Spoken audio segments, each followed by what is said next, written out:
Welcome back to the deep dive. You know that moment-long day, maybe you're out with friends, settling in for a meal, and you reach for a drink. Mm-hmm. Maybe it's a cold beer, maybe it's a refreshing Coca-Cola. It feels so automatic sometimes, It right? really does. A habit for many. Exactly. But have you ever really stopped to wonder which one is actually, less detrimental? Which one are you really reaching for, and what are the consequences down the line? It's a great question. So today we're diving into something many of you might have pondered. We're going to challenge some of those common assumptions about these everyday sips. That's right. And our mission today, really, is to objectively evaluate the health impacts. Looking at both beer and Coca-Cola, cutting through maybe the popular opinion noise to get to the scientific truth. Okay. We've pulled together findings from, leading medical journals, recommendations from global health organizations like the World Health Organization, All right. the WHO. The idea is to give you clear, informed insights so you can make, conscious choices about what you drink, moving beyond just habit. Right, moving into actual understanding. Okay, let's unpack this then. Before we even get to the effects, what exactly are we putting into our bodies? What's the basic makeup of, say, a typical serving of each? Yeah, good place to start because they're quite distinct. Let's begin with beer. It's fundamentally a fermented alcoholic beverage Okay. made from grains, mostly barley, plus hops, yeast, and water. Now, the nutritional content, it varies a bit, of course, Sure. but a standard 330 milliliter beer, maybe around 5% alcohol, you're looking at approximately 150 kilocalories. Okay, 150. The alcohol itself is usually 12 to 15 grams, and then you've got carbohydrates, maybe 10 to 15 grams, plus a little protein, 1 or 2 grams. Mm. Interestingly, you do get trace amounts of some B vitamins like B6, niacin, and some minerals, magnesium, potassium, and those polyphenols from hops and barley. Yeah. They have some antioxidant properties. So it's not entirely empty calories then, but it sounds like the alcohol is really the main event here, the sort of defining characteristic. It absolutely is. The alcohol is, the primary component of concern, Right. especially when you drink too much. Right. However, and this is where some popular beliefs come in, some research has suggested that truly moderate consumption, it can offer certain cardiovascular benefits. Ah, I've heard that. Yeah, it's often linked to an increase in HDL cholesterol, the quote-unquote good cholesterol. Yeah. But, and this is a very big but, that's based on moderate consumption. And moderate can be tricky. We'll get into that, I bet. What about Coca-Cola then? Is its story simpler because there's no alcohol involved? Simpler? No, I wouldn't say simpler. It just presents a different set of challenges. Coca-Cola is a carbonated non-alcoholic drink. Yep. A typical 330 milliliter can. Yep. It clocks in around 140 kilocalories. Actually pretty similar to the beer, calorie-wise. Oh, interesting. But here's the huge difference.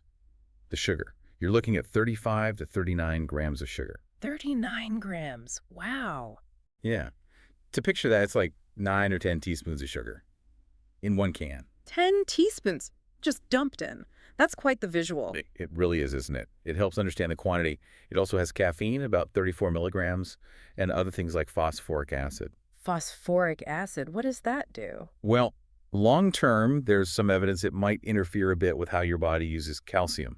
Important for bone health, Okay, quite a risk. Yeah, exactly. Plus artificial colors, flavors, stuff like Well. that. And crucially, unlike beer with its trace nutrients, Coke offers basically no essential nutrients, nothing beneficial. That amount of sugar is just staggering. Really highlights the caloric density, but in a very different way. It does. And that high sugar content, that's the single biggest health concern with regular Coke.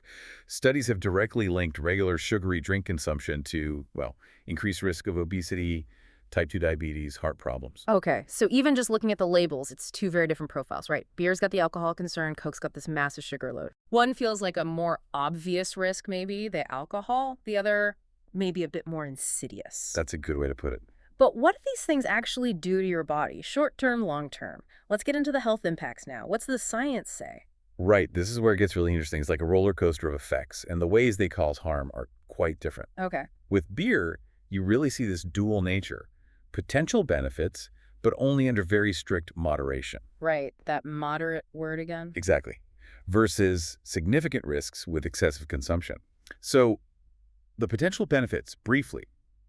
Some research suggests moderate alcohol intake might reduce coronary heart disease risk by maybe 20–30%. How? It seems to relate to effects on that HDL cholesterol, the good kind, and maybe reducing blood clotting a bit. Plus, those polyphenols we mentioned, they might have some anti-inflammatory effects. Okay. And yeah, beer's mostly water, 95%. So even though alcohol is a mild diuretic, it's not like it completely dehydrates you in small amounts. That's the part people focus on, isn't it? The heart-healthy bit. Yeah. But it sounds like that scale tips really, really quickly. Oh, absolutely. The moment consumption becomes excessive, the risks just skyrocket and totally outweigh any potential minor benefit. So what are those risks? Well, excessive beer intake can lead to serious liver problems, fatty liver, cirrhosis, alcohol addiction, obviously. Mm-hmm. The WHO also points to a significantly higher risk of certain cancers, mouth, throat, liver cancers specifically. Wow. Plus, the empty calories contribute to weight gain.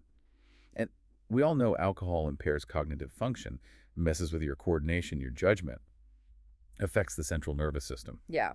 So my brief fantasy of beer being a health drink is probably just that, a fantasy. Those trace benefits seem pretty conditional. Very conditional, yes. It's a stark picture when you cross that line from moderate to excessive. Okay, so beer has this kind of tricky dual nature, but Coke, no alcohol, so it must be simpler, right?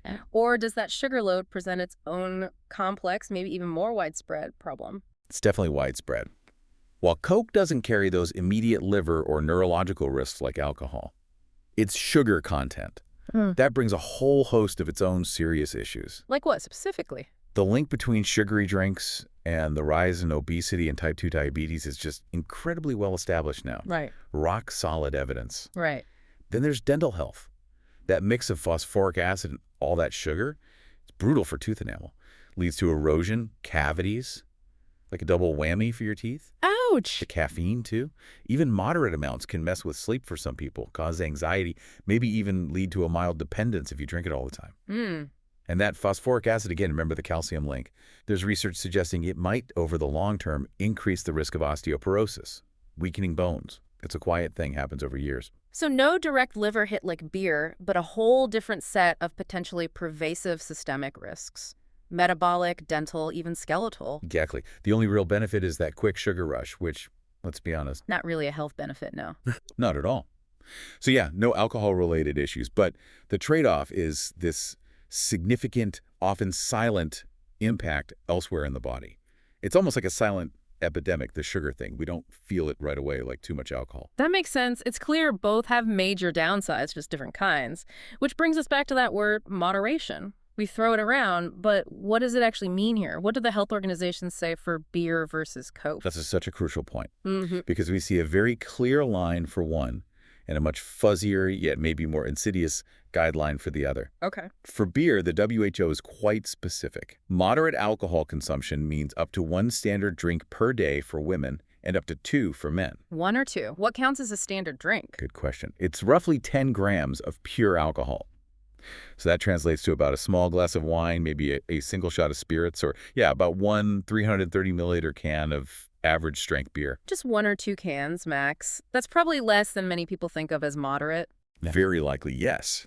And anything beyond that, especially more than, say, 3 or 4 drinks a day, that's excessive, and the risks really climb fast. Okay, a clear line for beer. What about Coke? Is there an official moderate amount for soda?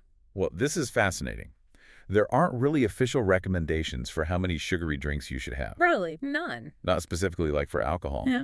Instead, the WHO focuses on added sugars overall in your diet.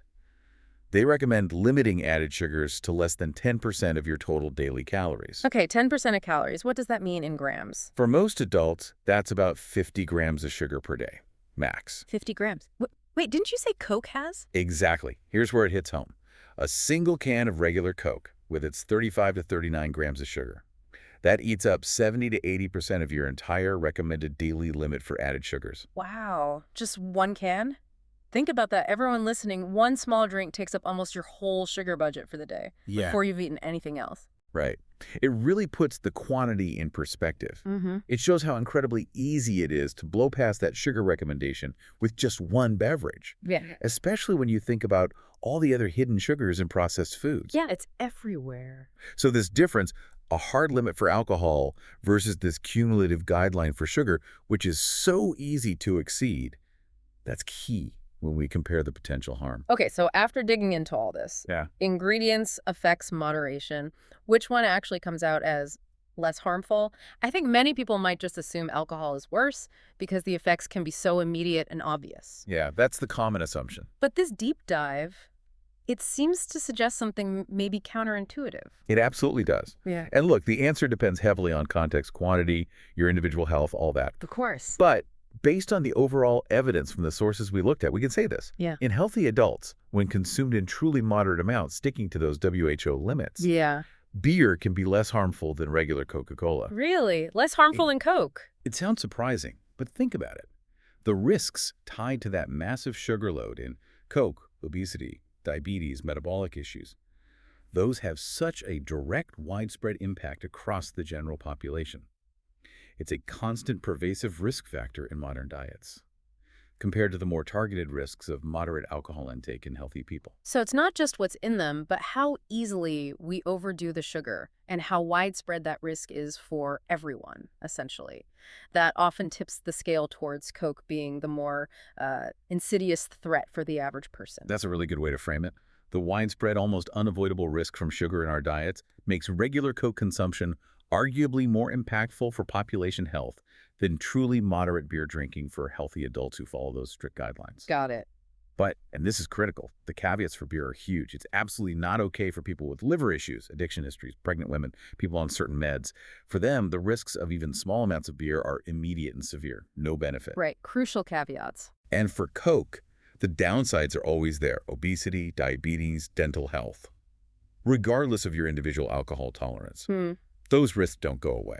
So if moderate beer can be less harmful for some, what's the ideal choice here? And what makes choosing harder for people, given these drinks are just everywhere? The ideal choice, the absolute best, hands down, it's plain water. Water. Simple. Or other non-caloric, non-alcoholic drinks. Unsweetened tea, sparkling water, maybe with some lemon. They hydrate you without any of these risks. Makes sense. And the challenges. Oh, they're significant. There's still, frankly, a lack of public awareness about the true long-term risks, especially the cumulative sugar effects.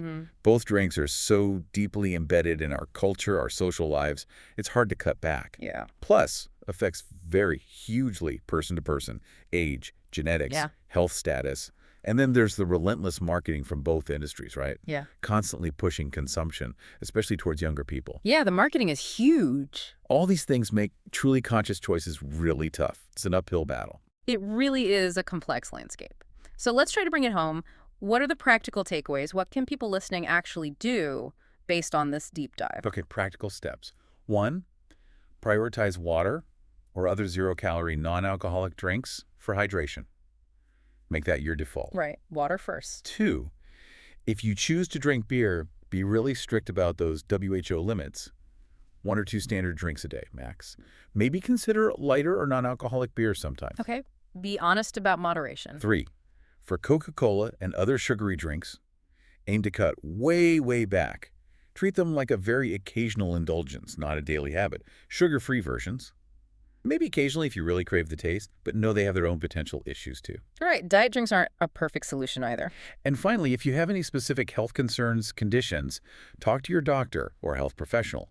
Get personalized advice. Good advice. This whole conversation, it raises a bigger question for you, our listener, doesn't it? Beyond just picking the lesser evil between these two, what does this tell us about our everyday drinking habits overall? How often do you just grab a drink, any drink, out of sheer habit or convenience or because everyone else is, without really thinking about the impact? What assumptions do you hold about your daily sips? It's worth reflecting on. Definitely something to think about. We encourage you to reflect on your own choices, your own preferences after hearing all this today. Thanks for joining us for this deep dive. Thanks, everyone. We'll see you next time.